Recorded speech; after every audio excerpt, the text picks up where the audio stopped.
Hi guys, PLO Warrior here. Today I want to do a hand history review of a session I played about 4 days ago against a reg. He's a new reg to the site at least. I've only ever played him 6 max, and I was playing 6 max with him and we got it in. We got it all in quite a few times within sort of like half an hour, probably about 6 times, and unfortunately I lost them all, and I think 5 times I was a clear favourite, and one of the other times it was 50-50. Basically it was like a set versus a flush draw and a wrap or whatever. So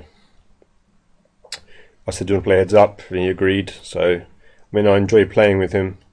We always play big pots, but I think he gets it in just a little bit too light in 6 max games from what I'd seen. I've only got 2,000 hands on him, but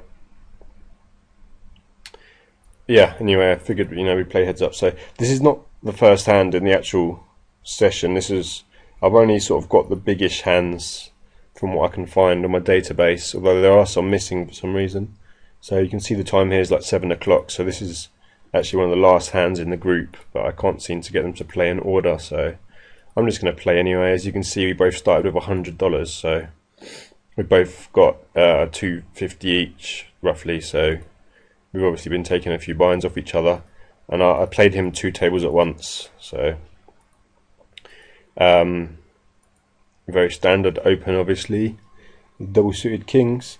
He'd been 3-betting me, from what I can remember from the session, about 50 or 60% of the time, and we were 3-betting a lot less actually. We were 3-betting about 20 or 30%, so he was 3-betting pretty wide. So he 3-bets here, and we are 250 big blinds deep, but for him 3-betting like half of his hands, I think that not 4-betting this is just a complete disaster basically. So I 4-bet him, and at this stage I was thinking, like, if he 5-bets it's pretty gross, because even though he'd been like 3-betting really high and 4-betting also as well quite a lot, he hadn't 5-bet yet. I think he did once, and obviously he had aces, so I don't think the average player really 5-bets without aces. So I think he would be capable of it, but I wasn't too sure at this point. So if he's 5-bet, I'd probably shove, but I don't know. But anyway, he just calls anyway, so we're happy with that. And there's 50 in the middle, and we flop obviously the second nuts with King 9, losing to Ace King right now. But as you can see, we obviously have the 2 kings in our hand, so it's 50%. Obviously less likely he can have the nut straight here. But we do have 2 backdoor flush draws also, so he donk bet into us, and I do remember him at the time donking a lot with in 3-bet and 4-bet pots. Like, he was donking quite big like this, like 4/5 pot sort of thing. So right now I think he was thinking that I was playing pretty tight, even though we were both playing pretty loose, but he was playing quite a bit looser than me in regards to 3-betting and 4-betting light and things. So I still think he perceived me as quite a tightish player. So on this flop, like, there's $100 in the pot basically, and there's 172 in stacks. There's 200 in stacks, so there's SPR of 2, and I just remember him, like I said, donking a lot. I think the hands he can donk here is, he could donk fold 8-9. I know he would be capable of that, but obviously 8-9, it wouldn't just be 8-9, he'd have something to go with it, like 8-9 with 10 jack or something, or or maybe a set even. I think he would donk top set here, queens, and get it in. Obviously even a set of jacks, probably not a set of 10s, he wouldn't play like this. But so I don't think he's just obviously donking Ace King. I think he's donking any straight. If he has, well, we can't have blockers because we have the 2 kings. If he had aces, he'd be 3-betting. So he wouldn't be donking with blockers, but he's donking with sets, lower straights that I think he's donk folding, and absolute air as well.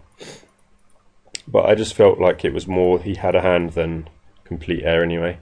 But I decided to raise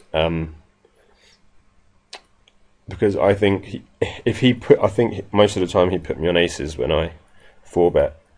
So in my mind, I don't know, I'm thinking he would think I would possibly jam here with dry aces. Obviously I have nut blockers to the ace king, so you know, I think that he knows I would jam here with aces, because it's so hard for him to be donking ace king here, so I just jam. And obviously, you know, we have the kings and backdoor flush draws and blah blah blah. Pretty standard spot really, but he ends up jamming as well, and he does end up having ace king 8-9 offsuit. So he peeled a 4-bet with that, so that was unfortunate. But like I said, that wasn't the first hand in the group. On to the next anyway. Quite a premium hand here. This hand was 15 minutes before the other one, so we obviously open. He 3-bets, and I should definitely be 4-betting this hand, and I do. And he 5-bets. Yes, I can't remember this hand, but I think he obviously has aces, because I remember saying he's only 5-bet with aces, so we can't fold. Yes, he has aces, but we're still going to have 50, still going to have 130 in the stack, so still going to be a pot size bet left almost after the flop, and we just have like super premium rundown. So yeah, we flat call, and pretty much a no-brainer on that flop. If he has just dry aces, we're doing pretty well against that. So he jams it in, and bad turn and terrible river, and he ends up having trip aces with the queen, so that was an unfortunate one. And yes, this hand was 2 minutes after this hand. Actually, how can that be possible? Oh, I think this must have been on the other table, yeah. I was looking at the stack sizes there, I'm wondering. Okay, yeah, this is on the other table. He opens, and we have an easy 3-bet with our rundown. And he 4-bets us. I think he can be wider than just aces here, but like I said, he was 4-betting quite a lot, so I think his 4-betting was about 20% or 25%, so easy call. And flop a pretty strong hand, obviously. The second nuts and SPR of 3, because there's 50 in there and 150 in stacks basically, so I end up just checking the flop. I don't want to just bet and get raised, because you know that would be a really tricky decision, so I just check. And I think his c-betting was about 90%, so I'd be absolutely crazy to fold this, obviously. Easy call and beautiful turn card for us, and not only is it less likely he has a flush, but we have 3 hearts in our hand, which is even nicer. So we check back and he checks back, so you know, I'm loving the hand. And the ace comes on the river. I think we're winning pretty much all the time here. You know, there's 100 in the middle, 122 in stacks, and at this point I'm thinking, I'm kind of hoping he does have aces now, obviously, because he could just get stubborn and call. You know, and it's a bit harder for me to have a flush now that the 4th hearts come and there's no straights on the board. So we bet 80 into 100, and you know, we've got $40 left, and he raises, and I just feel like puking. So I obviously can't fold, like, and he does end up having the ace 7 of hearts. So I think that was really well played by him, and I didn't think he was capable of like checking back the turn. Although it's really hard for me to have any sets here, so like I'm drawing dead basically when he's got the ace high hearts, like, and he's got a 10 as well. So you know, I'm never gonna have any sets of 2s, 3s, or 8s really calling a 4-bet. So he played that well, to be fair. So that was unfortunate for us. And this hand is like 10 minutes before the other one. We've only got 100 big blinds here, so I just open, and he calls, and we flop the queen, high flush, and I c-bet the pot. I was doing this a lot when I just had 100 big blinds, or even when I had more, to be fair. I was c-betting pot on a lot of flops, like paired boards and stuff, just to make it tough for him. I don't like the way I played this hand anyway. Like, he raised me straight away. I think when people donk on these kind of flops, it can be perceived as weak quite a lot, especially on boards like, you know, like 5-5-7 or 5-5-9 sort of thing, when like you've raised and it feels like you're just betting big just to get them out of the pot. You know, you can be bluffing quite a lot. So yeah, I don't like the way I play this hand at all. But I flat call, queen on the turn, and yeah, he bets half pot and I still call, and then the river comes a queen and he shoves, and at this point I knew I was beat 100%. He had the ace high flush, and I think maybe I was just getting a bit steamed, or I don't really know, but I think he was capable of betting the ace high blocker the whole way. But I think it's more likely he just does have the ace high flush, and he did have the ace high flush, which was unfortunate. But you know, I didn't play the hand very well, so I kind of deserved it. Oh, what happened there? Okay. Yes, this hand's quite a bad rundown, but he's got 500 big blinds here, so he's been stacking us nicely. We open, and then we flat call. We flop the stones, the nut straight on 2-4-5, and he checks. And I've been messing around on these boards a lot, and obviously so did he. And you know, that's what you should be doing. So hard to have anything really.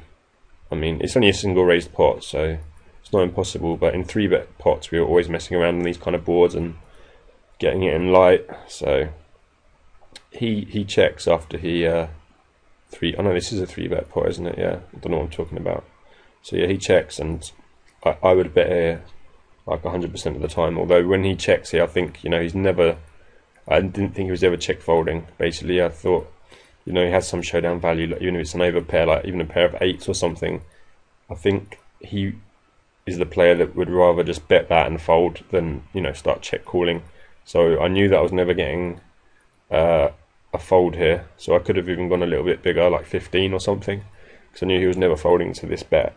That's why I probably, yeah, should have bet bigger anyway. So yeah, he calls, and a 5 comes, which is kind of a good card in that it's hard for me to have sets here. It's hard for him to have sets here, or he would have c-bet the flop with the set, obviously. But if I had a funky 2-pair like deuce 4 or something like that, like 2-3-4, I think he can still call with an overpair here. Whereas if it was any other card, a good chance he'd be folding. So he checks again, and there's 45 in the middle, and we've only got 85 in a stack. So I decided to bet really small here, and that would leave that's leave enough in the pot to, you know, obviously shove the river. But I'd be betting here again with complete air, so I don't want to be betting like 40 here, which is just really bad, get him to fold. So I just bet really small, and he just calls. Perfect river card, and you know, there's only 60s in stacks and almost 100 in the middle, so I think he can't fold an overpair here. So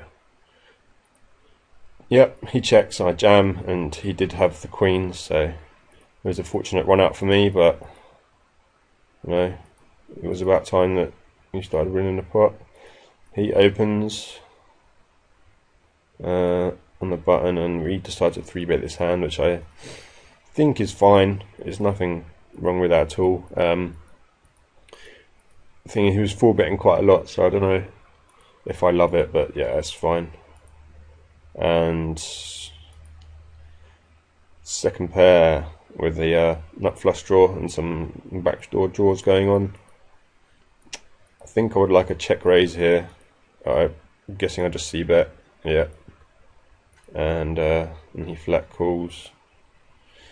So yeah, he can have a lot of straight draws on here. Any queen, he called me with, you know, king, queen, 10, any flush draw, and a weak pair, gut shot and a flush draw, hands like that. But for the most part, I think we're doing pretty well. So now I hit 2-pair, I'm pretty happy with my hand. There's a stack to pot ratio of 2 basically. So You know, we're gonna have to get it in here, and yeah, I think check raising here is good. Because if we put here, we can call and decide play perfectly on the river. But my thinking here was he's going to stab a lot of the time after we 3-bet. Because if he perceives us to have aces, we would be stabbing on this board and just folding a lot. Because obviously, the kind of hands that called 3-bets, you know, are generally the rundowny type hands that have got a lot of Broadway cards in them. So we check, hoping that, you know, he's going to stab and try and get us off what he thinks is aces, and he pots it, which is very clear that that's exactly what he's trying to do. And we're obviously jamming it in with well, second and bottom pair and the nut flush draw and stuff. So, and he calls and we river the flush. I can't remember what he had. Yeah, he just had the rack, like 8, 9, 10. So, you know, he would never, if I bet the turn, he wouldn't ever be raising there with that hand. So we won more money by check jamming. So that kind of worked. I felt like he would be betting all his draws, like any weak pairs, just to get us to fold. So that worked out nicely for us. Next hand is a not very nice looking hand, but never matters. He 3-bets, and this is a pretty optimistic call, to be honest. 10, 7, 4, 3. Not a good hand, but yeah, I guess I don't fold it because I'm showing you the hand. So, and we flat call his 3-bet, and we flop bottom pair, gut shot, and a 7 high flush draw. The hand's not very strong in any direction, really. Having the pair of 3s does help a little bit. I mean, if we didn't have the 3, we just had a gutter and a flush draw, it wouldn't be so good. But now, although a lot of our pairs complete straight, like a 4, a 7 and a 10, they all make a straight. So yeah, maybe I'm overthinking it too much, but okay. He checks the flop, and we decide to bet. I don't know what I'd be doing if he raises here. The thing is that we're getting it in very light versus each other, so I'd probably get it in, but I would never be far ahead. I'd probably just call and then check fold some turns. Well, I mean, just fold some turns. But yeah, anyway. So he 3-bets, then he checks and calls. I think my hand's got very good equity now. If he had, even if he just had like 10 Jack Queen King with spades, I think he's pretty much betting the flop all the time. If he has like an overpair, I feel that he'd be bet folding the flop or bet getting it in some of the time. So I really think against our hand, he's not doing very well. I don't think he has a stronger flush draw ever. He can have some kind of maybe weak gut shots and a pair maybe. But we kind of have in bad shape, so not a great turn for us, to be honest. And he checks, and there's 40 in the middle and 100 in the pot, so SPR of 2.5.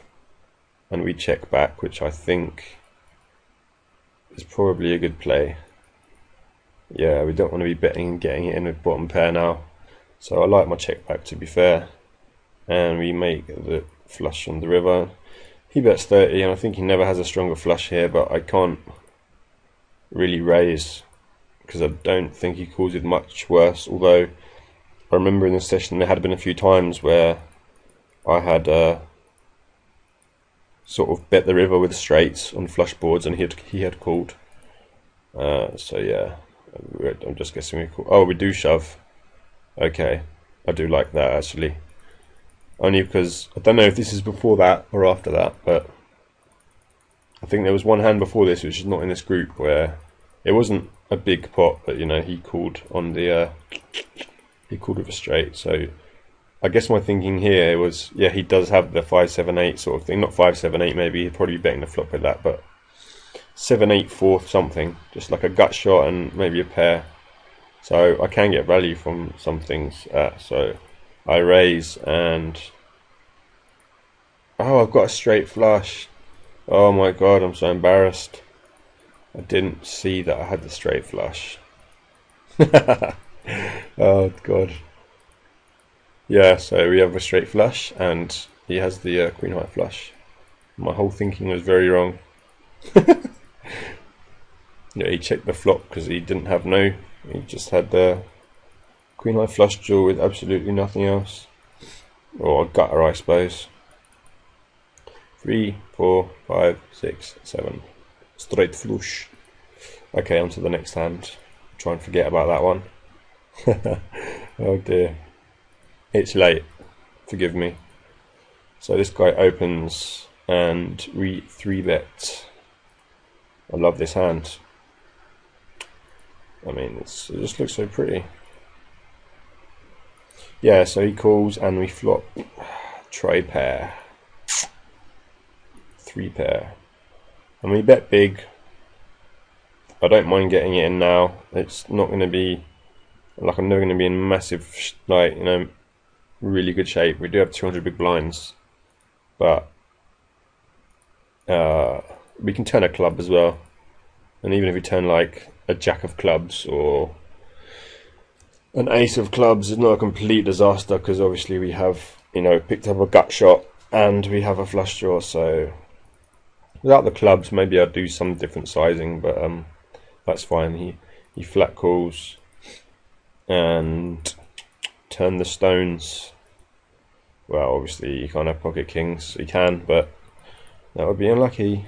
Enemy bet just over half pot. Hoping I don't. That kind of gives it away, I think, to be honest. You know, someone's betting so strong on the flop. It could be like they have 2 pair or a set they're trying to protect. I think it's most indicative of like top 2 pair normally on that flop. And now I'm betting sort of smaller because, you know, I'm not scared of anything now. Don't really like my bet sizing. I know I didn't want to scare him off, but I should have bet like, well, it's not that bad actually. You know, it's above half pot. I should have bet 40 maybe. It just looks a lot bigger, but that's fine. And he flat calls, and the 9 is a nice card because, you know, he completes a straight now, and if he has a straight, he's never folding against me. You know, if he has busted diamonds, then he's not calling, you know, any bets, so that's fine. So I bet 93, and he calls. So I'm guessing he does have a straight. No, he had the 10 on the turn, and he didn't raise. Interesting. So yeah, that was my hand history review. Thanks for watching.